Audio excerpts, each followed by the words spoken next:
بسم الله الرحمن الرحيم.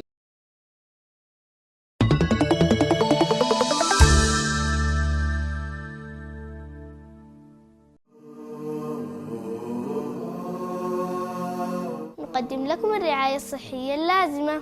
من حقي أن أعرف اسم من يعتني بي. لازم تحدث بياناتك وأرقام التواصل بشكل دوري. من حقي أن تحافظ على خصوصيتي وسرية معلوماتي. يتم شرح الخطة العلاجية بوضوح من الطبيب والممرضة بلغة مفهومة. من حقي أن أشارك في الخطة العلاجية ومعرفة كافة الاحتمالات. نبذل جهدنا لتقييم أفضل مستويات الرعاية الصحية. من حقي أن أبدي رأيي في الخدمة المقدمة لي وطلب الأفضل.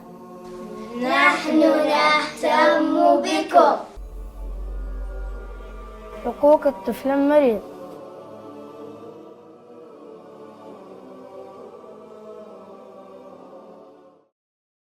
أن تتم معاينة الطفل من قبل فريق طبي متخصص. توفر الأجهزة والأدوات والمستلزمات الخاصة بالطفل في المنشأة الصحية. وجود سياسة خاصة لحماية الأطفال من كل أشكال الإيذاء. توفر البيئة المناسبة للطفل التي تساعد على التكيف أثناء فترة العلاج بالمنشأة الصحية. وجود مرافق للطفل عند التنويم باستثناء العناية المركزة، قسم الحضانة حسب الإجراءات والأنظمة المتبعة. توفر سياسة واضحة للتطعيمات والفحوصات للأطفال حسب تعاميم وزارة الصحة. التزام الفريق الطبي بالتبليغ عن كافة حالات العنف ضد الطفل للجهة المعنية.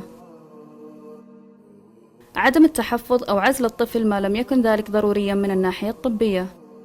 لا يسمح التبرع بأعضاء المرضى الأحياء دون 18 سنة حتى ولو بموافقة الأهل.